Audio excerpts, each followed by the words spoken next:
end up turning around. I'm a little worried because, again, it really depends on where Yawi kind of wants to go. He could technically help out a lane. He could technically instantly look for these invades. But I think overall, it's better to help out that lane because Brody is going to bully Benny QT for a majority of this game. Yeah, how do you feel about that, Wolf? I mean, especially with those matchups, even Carlo Tizzi on this Cho, are they going to get that much value out of it, or are they going to be relying more so on Yawi to just cause havoc? Yeah, I think that Carlo Tizzi is more like he's going to be the frontliner. This Cho will not be like a sniping Cho with those flickers, because this is a retribution Cho. So you're kind of first in, and then Sanford and Yawi will be the ones to kind of give up, find the better targets. For example, Yawi can just skip the front lines, get to the back lines, find Clay, and pressure those backliners for RRQ HOSHI instead of like Cho looking for the better targets. Oh, but up outside, R7 might be in a little bit of trouble. It gets full hit by the power of nature called TZ. He's going to hit 4 off of this. R7 might want to get out of there for now, but Albert on the opposite side of the map already just hitting his level 4, just power farming his way. Let's see how Echo is going to respond as Turtle's coming up in 30 seconds. Yeah, Albert farming quite quickly here, expected with Jungle Emblem. Yep, and oh, Cortez instantly making the play onto Clay so far, forcing out the flicker, but instantly Albert able to respond. Shadow Dance looking so very good. First blood falls into the hands of RRQ. Great idea coming out from Echo, but unfortunately, RRQ HOSHI are prepared for it. Clay even had the flicker back then, so that's why that play was questionable, kind of questionable for Echo. Surely you will have the damage, but knowing that Eve does have the flicker, it's too much of a risk. What a stun. Is he still alive here? Skylar might actually get the trade. Now he survives with just 1 HP. Nicely done. On the opposite side of the map is Echo. Start the turtle, R7, Black Dragon form. Sanford instantly getting the knockoff onto Albert, but it doesn't really matter as the real one manipulation has forced them out. Echo has got what they want. Petrified from R7 is going to turn it around, but no. Way of the Dragon kicking the Black Dragon underneath the turret, securing the kill and making sure Sanji's life is worthwhile. Oh, Sanji with a stolen times journey. The entire turtle fight of RRQ HOSHI is based on the fact that they have to be the ones to stun up Echo. They have what?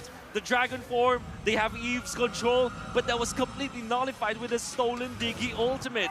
And RRQ even lost the Retribution battle as Cortez and Sanford just made sure that they zone out Albert all the time. Turtle fight is what Echo really banks on in the knockout stages. RRQ has to be able to win those turtle fights, to win those even Lord fights later on here. And as you even saw a glimpse of the items, you see that already Benny QT locking in that Corrosive Scythe, going to be trying to farm up. A lot of attention here, top side though. Well, let's see how they're going to play it out. Cortez might be able to make the play again, but Albert is ready for him this time with 4v4 up on this top side, and Turtle coming up in 47 seconds. Looks like nothing's going to happen for the time being. Wait, Yawi? Oh, no, they back off here. Be very tense now for RRQ. We did say that they need to control the tempo of this game. They have to be the ones to get out of the laning stage with a better economy, but it seems like Echo, with just one turtle fight, they now are controlling it. It's not over though. RRQ HOSHI, if they find an opening, come the second turtle of the game, maybe they can snowball out of that. But otherwise, Echo will just take over the game. Speaking of snowball, RRQ ranked first in damage dealt per minute? I wasn't expecting that, honestly. I wasn't either, but even when we got to look at that little hexagon graph thing, I mean, you could, in the stats, you could see that they love those team fights. And even the fact that the journey they've had up to this point, this matchup with Echo, they've had to go against some of those more aggressive teams on the way, right? And so they've kind of adopted this playstyle for RRQ, whether it's that scrappy, aggressive playstyle or even that utility kind of objective-based. Now that's the thing, this is the fight for them. And still, a lot of this focus here on these neutral objectives early on. Turtle, quite low. Yep, so low. Real world manipulation is already up, but the time journey is spent by both sides. Black Dragon form is in. R7's waiting for the opportunity to jump on in for the Petrify. Finds one, instantly comboing with Albert. Shadow Execution's looking so very nice right now, but Cortez still has his Retribution, looking for an opportunity. Reverse time is going to send him back, but it doesn't matter. They find that turtle. That's exactly what they have to do, right? RRQ, if they can grab a kill, great. But if you can at least get those objectives where you start getting that favor in your advantage, allow yourself to allow Skylar hell, even Clay to come online faster this game. That's best case scenario. Let's see how this all goes. Yeah. Items being picked up here, Wolf. We did say that RRQ HOSHI needed to control that second turtle. They have to take it. We put a lot of emphasis in that, and that's exactly what they did. That's why now they have equalized. They now have the advantage. And this is off of Vin's old usage of the ultimate as well as Clay. The angle that he utilized, the real-world manipulation, put Sanford in a very bad spot because Sanford had to use the wild charge. Surely it was able to attack Clay, but of course Clay will not be stunned up, will not be able, his ultimate will not be cancelled because of that. And as a result, you have Echo not having a frontliner already, with him being taken out by RRQ HOSHI. This is a difficult thing for Sanji to decide, right? When you're running this Valentina, you've got great 3 options across from you, right? Do you take the Time's Journey, the real-world manipulation, or maybe even that Black Dragon form? And that's tough, but now you can see RRQ, knowing this minor advantage they built themselves, they're going to keep pressing the issue here. Now they have 1 turret down as well. They can work around with that space, but still, this also allows Skylar to continue to farm up with somewhat of a safety measure. And if Vin continues to protect Skylar, this is the best thing that can happen for him right now in this portion of the game. I think for the most part of it, right? Bottom side, R7's got to be careful here. If he jumps on forward, Benny QT is going to kill him. So now they're dividing and conquering. 3 on top side, 2 on bottom. Sanford finds an angle for a flicker wild charge, which almost resulted into a kill. R7 is still alive. Black Dragon wants to get on out of there as Tier 1 falls. Tier 2 is the next to drop. Man. I was just about to say, there was a lot of focus on RRQ HOSHI up top lane. If R7 keeps himself alive and defend the turret down bottom, that will be a favorable trade for RRQ HOSHI. And boy, oh boy, R7.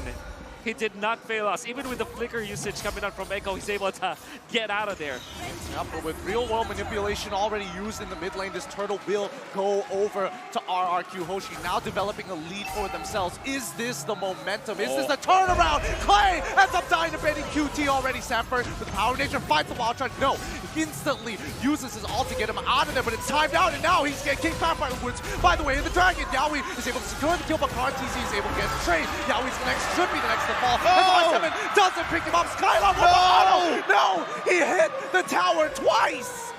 That is a disaster there for RRQ. I mean, they found a couple setups and everything else, but they couldn't capitalize to make it even further in their favor, Wolf. Oh, very scrappy fight from both teams. You saw, however, Benny did not scrap himself, finding Clay even after the flicker. Because of the fact that Clay kind of reacted a split second later than he should, he was taken out by the projectiles coming out from Benny. Eventually, TZ wanted to go for Vin. Yeah, surely they did for some Time's Journey as well as the flicker, but man, they exchanged for a kill.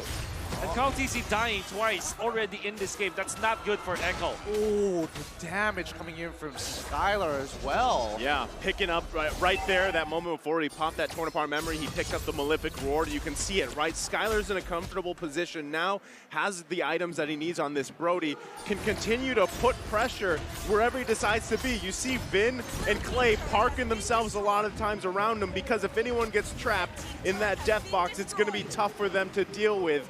But still at this point, RQ now a little bit of a comfortable lead to work with. Can they transition to this into a first Lord pickup? Oh, they should. It's imperative for the side of RRQ HOSHI to take care of that Lord again. Echo does have good scaling, but RRQ HOSHI, they do have a big advantage already. You can see and feel Skylar now with his power spike. At 9 minutes in, it's the mid game. We know that the weapon master Brody is gonna pack up a punch. It's something that RQ is utilizing right now. Ooh, no, he gets that. No way he gets that. But now, with no Shattered Memories here, TZ may have a little bit of difficulty getting on in. Has been forced to flicker on out of here as Sanford is able to get some good damage for the time being. But that's going to be Lord. Time Journey already being used, but instantly dying over to Saji. And Saji ends up getting traded back. Skylar gets kicked, and now with him dead, this allows Benny to keep on going forward. He doesn't care anymore, but Albert is running off crazy.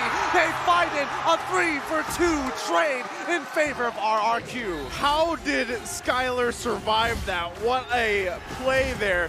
And also a misstep by Echo. They couldn't capitalize on that kill. Benny Cutie was out of that fight.